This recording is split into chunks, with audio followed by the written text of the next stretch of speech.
everyone, and welcome back to another video. Today we are going to be creating some super fun crafts themed for the game Among Us. Obviously, I don't live under a rock, and while I may not be the most gamer-oriented person in the world, there are some trends I absolutely cannot escape from, and Among Us is 100% one of those things that I could not escape. When I was younger, I used to play games like that all the time. When I was in middle school, we used to play a game called, Vampire, which was the same kind of deal where the imposter was a vampire that would suck your blood at night, and I played Mafia. Whatever version of the game you played as a kid, or if this is the first time you've ever seen anything like this done, I think Among Us has totally shaken the world as we know it. It is completely trending right now, and I wanted to make some crafts themed around it. Today in particular, I wanted to do something that was going to be Perler bead themed. Now, I've done a couple of Perler bead videos in the past, and I still have tons and tons of Perler beads left, so I thought this might be a nice fun way to kind of create something exciting. I also have a lot of variety in color left over, like I could easily do like a purple, maybe a cyan kind of thing. I could maybe even make a blue happen, or maybe a green even. And probably a black and a gray maybe? That's kind of what I'm thinking is possible. I know there's no gray, but I feel like it would just kind of end up looking like black with the shadows and all that, but I definitely think this is something that I can do, and I think I'd like to do it in a couple of different styles as well. So I think I'm gonna take my little plates here, and I'm going to start kind of creating the shape of the standard crewmate. I think I'm gonna do my first one in cyan, and then I think I might do one of the dead crewmate, and then I'm probably maybe going to do a ghost if I have any time left over. That's what I'm feeling like, so let's see what kind of patterns I can come up with. Alright, voiceover Brianna right here to kind of walk you through the process. As you can see, I'm using a mixture of tweezers and my hands. Sometimes one works better than the other, but it just kind of depends on what you're trying to do. And I'm starting by doing the outline in black. I started by having two straight up legs, and then I thought it looked weird, so I found some reference images online and kind of decided on this like sideways facing stance that I thought looked a little bit more like the original artwork. I made the eye mask portion kind of come out outside of the body a little bit to kind of give it a more three-dimensional look.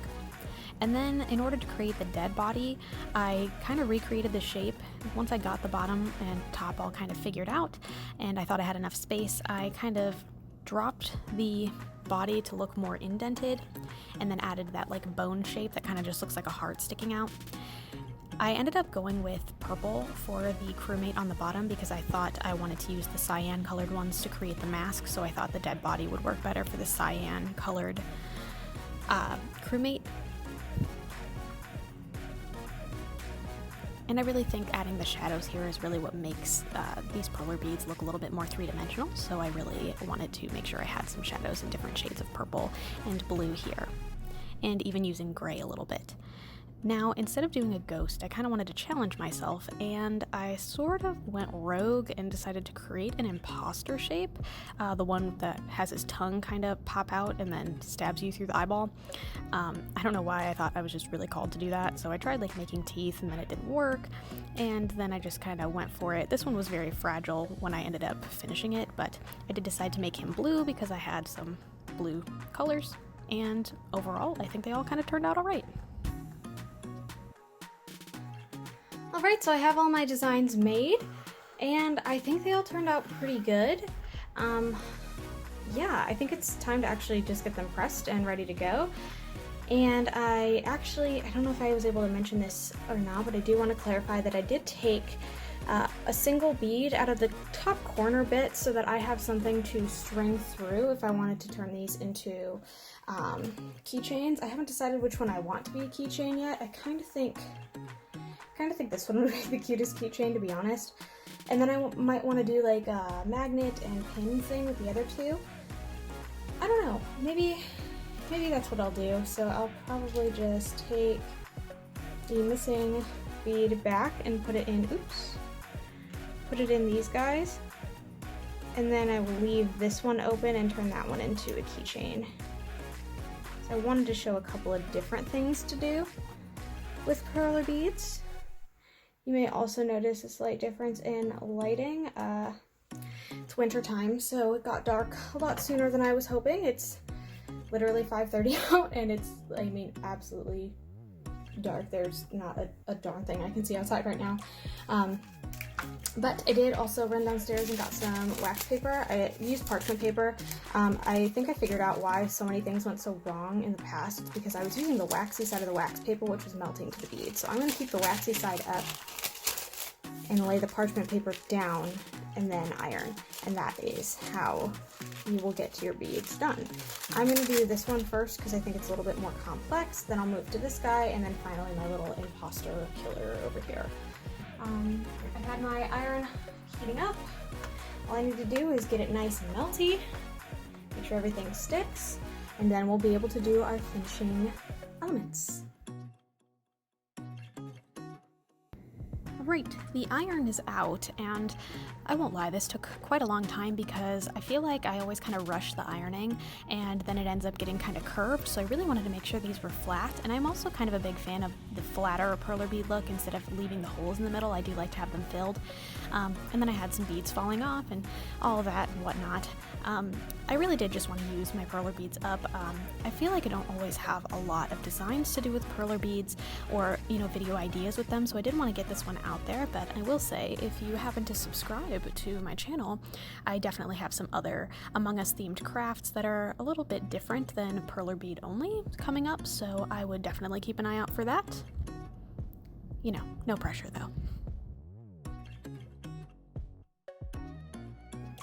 Alright, I think that I have them all ironed out. I have them about as flat as they're gonna get. This guy does not want to lay flat. This one is like perfect, and this one is actually also pretty good, but for some reason this guy is not having it. So I've also grabbed all of my necessary findings. I'm going to turn this one into a keychain. I want this one to be the magnet and this one to be the pin, but I don't really see that happening with as not flat as this is, and she kind of got a little like rib in her, so I don't want this to be the front. I want this to be the front, but that's the caved side, and I don't think it's going to fit very well. So I might hold off and maybe get like a thicker magnet or something, so that might work, so I might not fully attach everything. But all you would have to do now to create everything is take any key ring that you have. Obviously it can be one you already have, or maybe an old one off of an old keychain. I'm gonna open this up, touch. I'm actually gonna go get another pair of pliers so this will be easier. Alright. There we go, nice and open. Now I'm just going to go up to my little opening here on my perler beads and slip the end through. Obviously, if your hole is really big, you might need another jump ring of a different size, but mine fits pretty snugly. Now I'm going to close them back up. Alright, wonderful. And ta-da, an excellent looking keychain that is usable on both sides. Yay, that one turned out awesome. For these guys, you're going to need either a self-adhesive magnet like I have here, which, I guess for demonstration purposes, I might as well just be able to pull it off of this guy later. Pick whatever side you like better. I kind of like this one, and I'll just stick him on the back. So now he's a magnet, and you can maybe make another magnet here and like make it, make him eat that one. Or you can be super simple and glue a pin back and use it as a pin. I don't know, I think they turned out really cute. I'm glad that I was able to use some more perler beads and kind of, just make some fun little things. I know my students really, really love Among Us right now. More often than not, we do like reward time for students who, if we finish all of our work, then the students are allowed to go play Among Us, that's kind of their thing. But I think everything's turned out really cute. I'm really happy with the way that these look, and I hope that you guys got some inspiration from this.